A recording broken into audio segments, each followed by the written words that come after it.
दोस्तों वीडियो को स्टार्ट करते हैं। आज का हमारा सब्जेक्ट है हिंदी। हिंदी में हमारा टॉपिक है उपसर्ग और प्रत्यय। उपसर्ग और प्रत्यय को मैं आपको इजीली समझा दूंगा, समझिएगा। देखिए, उपसर्ग और प्रत्यय इनमें क्या होता है, अगर कोई भी एग्जाम देंगे तो इसमें से एक प्रश्न बनेगा, या तो उपसर्ग से बन जाएगा या प्रत्यय से बन जाएगा। उपसर्ग या प्रत्यय से जरूर प्रश्न बनता है, लेकिन आपको कंफ्यूज करेगा और वही कंफ्यूज को हम आपको दूर कर देंगे। पहले समझते हैं उपसर्ग। उपसर्ग किसे कहते हैं, तो आपको पहले तोड़ना पड़ेगा, तो आपको समझ में आ जाएगा कि उपसर्ग किसे कहते हैं।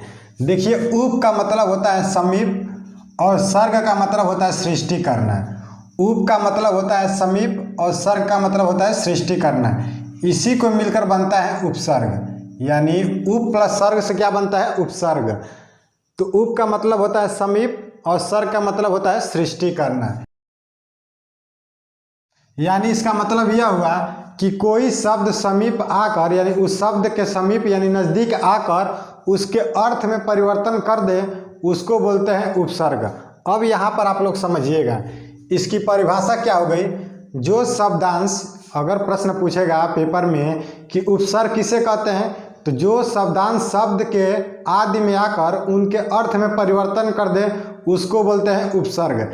या प्रश्न ऐसे भी बन सकता है कि जो शब्दांश शब्द के पहले आकर उसके अर्थ में परिवर्तन कर देता है, उसको बोलते हैं उपसर्ग। यहाँ पर समझिएगा, आदि और पहले दोनों एक ही शब्द हैं। कभी कभी क्या होता है कि आदि की जगह पर पहले दे देता है। अभी आपको डिफिनेशन में हम बताए हैं, आदि की जगह पर कभी कभी पहले दे देता है।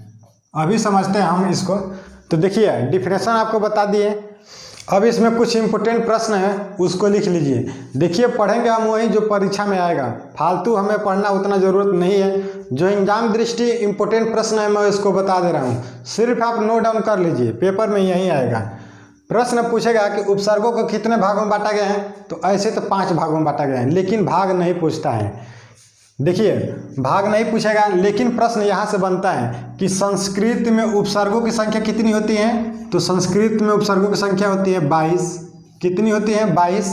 हिंदी में उपसर्गों की संख्या कितनी होती है, तो हिंदी में उपसर्गों की संख्या होती है 13। उर्दू और फारसी में उपसर्गों की संख्या कितनी होती है, तो उर्दू और फारसी में उपसर्गों की संख्या होती है 19। यह नोट कर लीजिएगा तीनों। एक होता है अंग्रेजी में भी उपसर्ग होता है, लेकिन उसका देता नहीं है। अब यहाँ पर आपको समझा दिए हैं डिफिनेशन में कि जो शब्दांश शब्द के पहले आकर उनके अर्थ में परिवर्तन कर दें, उसको बोलते हैं उपसर्ग। जैसे में एक एग्जाम्पल है, जैसे देखिए हार। यह क्या है, हम लिखे हैं हार। हार का मतलब क्या होता है, पराजय, यानी जिसको हम हार जाते हैं उसको क्या बोलते हैं, पराजय। लेकिन इसमें हम डिफिनेशन बताएं, जो शब्दांश शब्द के आदि या पहले जुड़कर उनके अर्थ में परिवर्तन कर देता है, उसको बोलते हैं उपसर्ग। अब देखिए इसमें कैसे परिवर्तन हो जाएगा। यहाँ हम शब्द क्या लिखे हैं, हार। इसको हम मिटा दे रहे हैं, आपको समझा रहे हैं अच्छे से। देखिए, यहाँ पर हम लिख दिया है हार। अब हम क्या कर रहे हैं, हार में हम एक शब्द है प्रहार, एक शब्द है प्र, उसको हम लगा दे रहे हैं शब्द के पहले, बताएं शब्द के आदि या पहले, तो इसमें अर्थ में चेंज हो जाएगा। जैसे में देखिए, प्र क्या है, प्र एक उपसर्ग है जो हम शब्द के पहले लगा दिए हैं, तो इसको हम बनाएंगे तो क्या बनेगा, प्रहार बनेगा। प्रहार का मतलब क्या आता है, चोटिल करना या किसी पर आक्रमण करना। तो देखिए शब्द में चेंज हो गया, यहाँ देखिए शब्द में चेंज हो गया ना। लेकिन इतना आपको समझाने के लिए बताया हूँ, हमको पढ़ना है जो पेपर दृष्टि इंपॉर्टेंट प्रश्न है उसको। जैसे में प्रश्न कैसे बनता है, जैसे में देखिए अनुशासन। प्रश्न पूछेगा कि अनुशासन में उपसर्ग कौन सा है, तो आपको बता दिए हैं कि जो शब्दांश शब्द के पहले आकर उनके अर्थ में परिवर्तन करता है, उसको बोलते हैं उपसर्ग। तो इसको आप कैसे याद करिएगा, देखिए इसको आप 2 भागों में पढ़िएगा।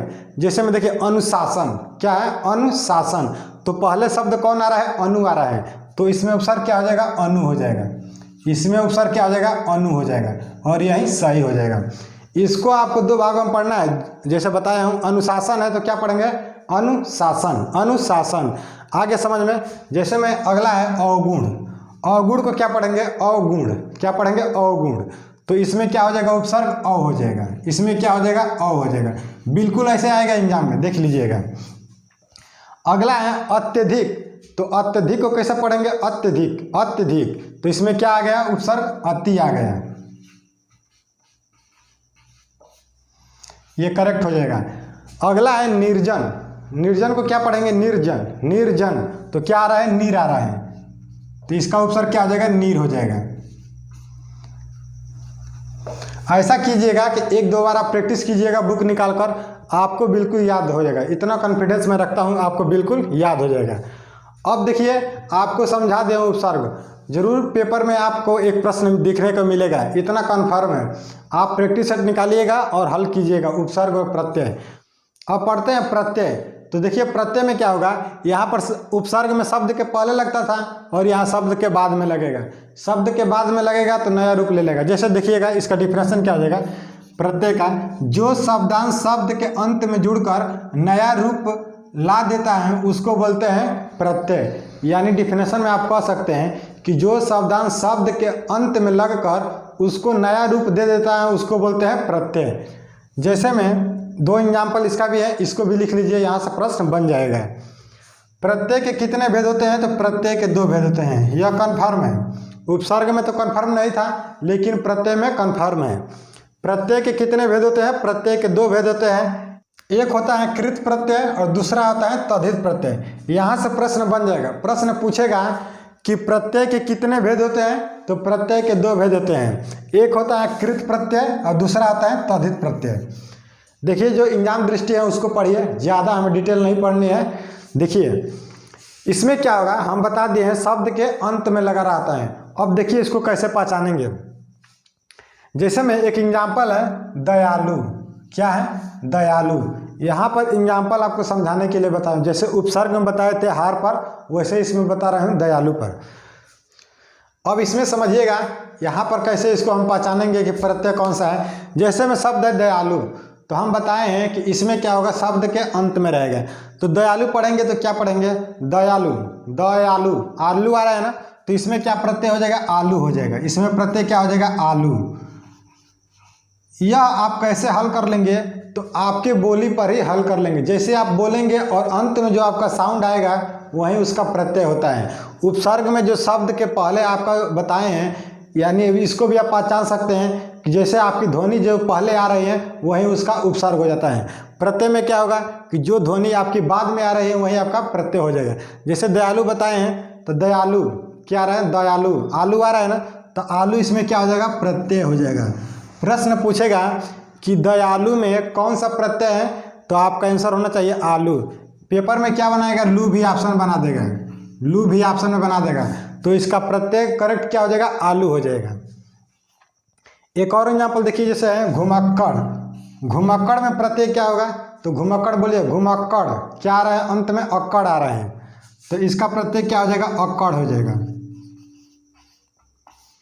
अगला है चुनाव। तो चुनाव को बोलिए, चुनाव क्या आ रहा है, चुनाव, आओ आ रहा है, तो इसका प्रत्यय क्या हो जाएगा, आओ हो जाएगा। अगला है चिल्लाहट। तो चिल्लाहट को बोलिए, चिल्लाहट, आहट क्या आ रहा है, आहट, तो इसका क्या आंसर हो जाएगा, आहट। अगला है आंशिक। देखिए आंशिक है, यह वीडियो का प्रश्न है, यह वीडियो में यह प्रश्न पूछा गया था कि आंशिक में कौन सा प्रत्यय है, तो इसको कैसे बोलेंगे, आंशिक। आंशिक क्या आ रहा है, इक आ रहा है, तो इसका प्रत्यय क्या हो जाएगा, इक हो जाएगा। ध्यान दीजिएगा छोटी का मात्रा रहेगा, इसको भी आपको ध्यान देना है। पेपर में आपको बड़ी का भी मात्रा देगा और छोटी का भी मात्रा देगा। अगला है टिकाऊ। अगला है टिकाऊ, तो इसको बोलिए टिकाऊ, क्या आ रहा है, आऊ आ रहा है, टिकाऊ, तो इसका प्रत्यय क्या हो जाएगा, आऊ। टिकाऊ का प्रत्यय क्या हो जाएगा, आऊ। अगला है खिलौना। खिलौना का प्रत्यय क्या हो जाएगा, तो खिलौना का बोलिए खिलौना, खिलौना क्या आ रहा है, औना आ रहा है, तो इसका प्रत्यय क्या हो जाएगा, औना हो जाएगा। ऐसा है कि आप बुक निकालकर एक दो बार प्रैक्टिस कीजिएगा, उसके बाद क्या कीजिएगा, एक बार नोट डाउन कर लीजिएगा। आप अपने हिसाब से नोटबुक बनाइएगा, 2 बार प्रैक्टिस कीजिएगा, यह बिल्कुल आपको कंफर्म हो जाएगा। फिर आपको ये उपसर्ग और प्रत्यय पढ़ने की ज़रूरत नहीं पड़ेगी। आप टेंशन मत लीजिएगा, हम हिंदी को एकदम निचोड़ कर पढ़ाएंगे और वही पढ़ाएंगे जो पेपर में आएगा, और वैसे आपको समझा देंगे बिल्कुल आसानी से। हम कोई भी विषय पढ़ाएंगे तो आपको समझाने का मैं पूरा प्रयास करूंगा। तो फ्रेंड्स, आज की वीडियो में सिर्फ इतना ही, फिर अगले नेक्स्ट वीडियो मिलते हैं। तब तक के लिए थैंक यू। जय हिंद, जय भारत।